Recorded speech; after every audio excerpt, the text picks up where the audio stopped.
తనే మీ అమ్మ, ఇంకెప్పుడు అలా మాట్లాడుకో. సారీ తాతయ్య.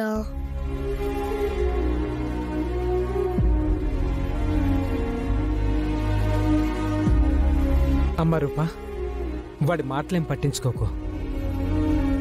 చిన్నప్పటి నుంచి వాడికి తెలిసిన అమ్మ రూపం వేరు, ఇప్పుడు చూస్తున్న నీ రూపం వేరు. అందుకే వాడు నిన్ను అమ్మలా యాక్సెప్ట్ చేయలేకపోతున్నాడు.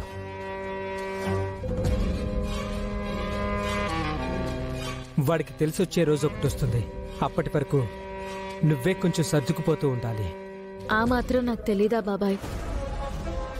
తల్లిని బిడ్డలు అర్థం చేసుకోకపోవచ్చు, కానీ తల్లి మాత్రం బిడ్డను అర్థం చేసుకుంటుంది. వాడు నన్ను అర్థం చేసుకునే రోజు కోసం ఎదురు చూస్తూ బతికేస్తాను.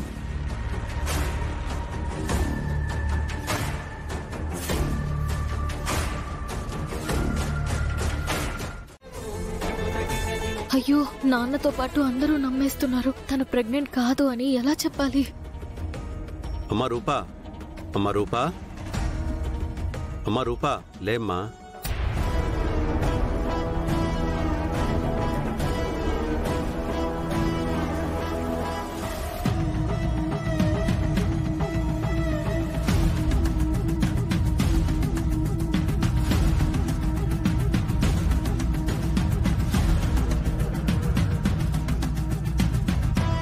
నాకేమైంది నాన్న? అందరూ ఇక్కడున్నారేంటి?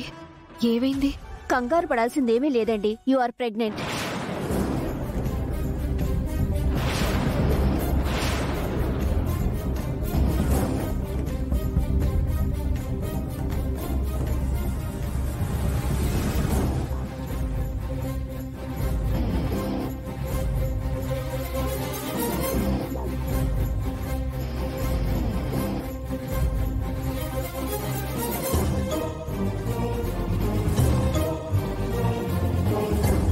నేను ప్రెగ్నెంట్ ఏంటి? అదేంటి? నేనే తప్పు చేయలేదు కదా. అమ్మ రూపా, నాకు చాలా హ్యాపీగా ఉందమ్మా. మొదటిసారి నువ్వు ప్రెగ్నెంట్ అయినప్పుడు మన ఇంట్లో విషాదం నిండి ఉంది, కానీ ఈ రోజు మాత్రం అలాంటిదేమీ లేదు.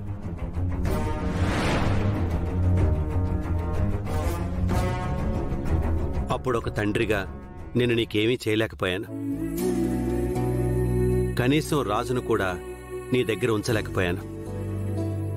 ఈసారి మాత్రం అలా జరగదమ్మా.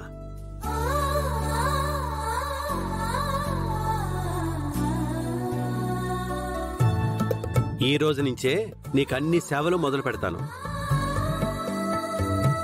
అయ్యో, తను ప్రెగ్నెంటే కాదని ఎలా చెప్పాలి?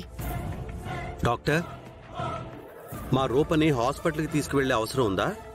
ఇంకేమైనా టెస్టులు జరిపించాల్సిన అవసరం ఉందా? అవసరం లేదు సీఎం గారు. అవసరం ఉన్నప్పుడు నేనే చెప్తాను. అప్పటి వరకు అమ్మాయిని జాగ్రత్తగా చూసుకుంటే చాలు.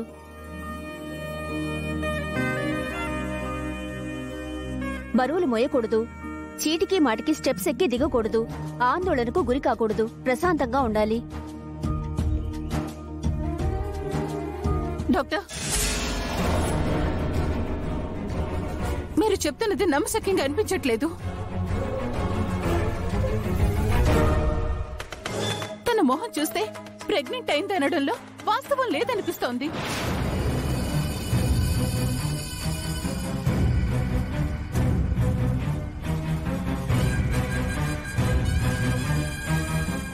మీరేం సందేహించకండి మేడం, నేను చెప్తున్నాను కదా తను ప్రెగ్నెంట్.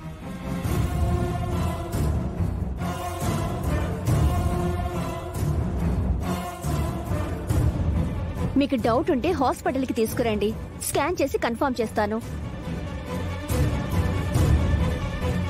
డాక్టర్ ఏంటి ఇంత కన్ఫర్మ్ గా చెప్తుంది? అంటే నేను నిజంగానే ప్రెగ్నెంటా? నాకేం అర్థం కావట్లేదు. అక్కర్లేదు డాక్టర్, మీరు చెప్పింది నిజమని మేము నమ్ముతున్నాం. ఇదేంటి ప్రెగ్నెంట్ అంటున్నారు? బా, సమయానికి రాజు కూడా లేడు. ఏం చేయాలి? ఎలా చెప్పాలి నాన్నకి? ఇప్పుడు ఏం చెప్పినా నమ్మేలా లేరు, కానీ ఈ విషయాన్ని ఎలా చెప్పాలి? చంద్ర, అన్నయ్య, డాక్టర్ గారు వెళ్ళొస్తానండి. థ్యాంక్ యూ అండి.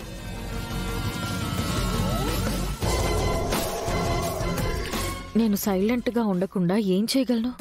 కానీ విరూపాక్షి చెప్పినట్టు నేను ప్రెగ్నెంట్ అయ్యే ఛాన్సే లేదు.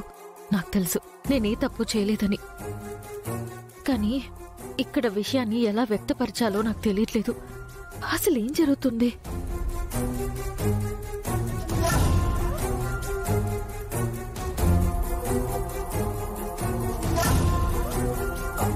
వీడేంటి నన్ను చూసి సిగ్గుపడుతున్నాడు?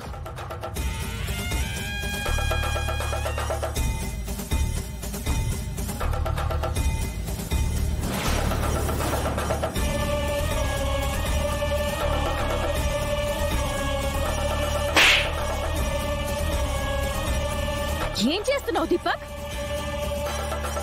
ఈ తాయితిని నాకు కట్టి నన్ను వశీకరణం చేసుకుందాం అనుకుంటున్నావా? కోమలి, నువ్వంటే నాకు చాలా ఇష్టం కోమలి. ప్లీజ్ కోమలి, నన్ను అర్థం చేసుకో కోమలి. ఛీ, ఆపు. పెళ్ళాం కొడుకుని పెట్టుకుని ఇంకో ఆడదాన్ని ఆశిస్తున్నావు. మళ్ళీ క్యారెక్టర్ గురించి నువ్వు మాట్లాడుతున్నావు. మర్యాదగా బయటికి వెళ్ళు. కొంప తీసి ఈ దీపక్ నాకేదైనా మత్తు మందిచ్చి ఏదైనా అఘాయిత్యం చేసుంటాడా? లేదు లేదు, అంత ధైర్యం చేసుండడు. మరెలా సాధ్యం?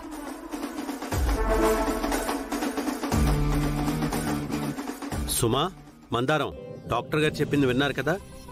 రూప చీటికి మాటికి స్టెప్స్ దిగడం ఎక్కడం మంచిది కాదు. ఏం కావాలన్నా మీరే చూసుకోండి. సరే బావగారు. అమ్మ రూప, నిన్ను కూడా కింద రూమ్కి మార్చేస్తాను. సూర్య, ఒక్కసారి నా మాట విను. ఈ అమ్మాయి ఏంటి విరూపాక్షి నువ్వు? కన్న కూతుర్ని పట్టుకుని ఈ అమ్మాయి అంటావేంటి?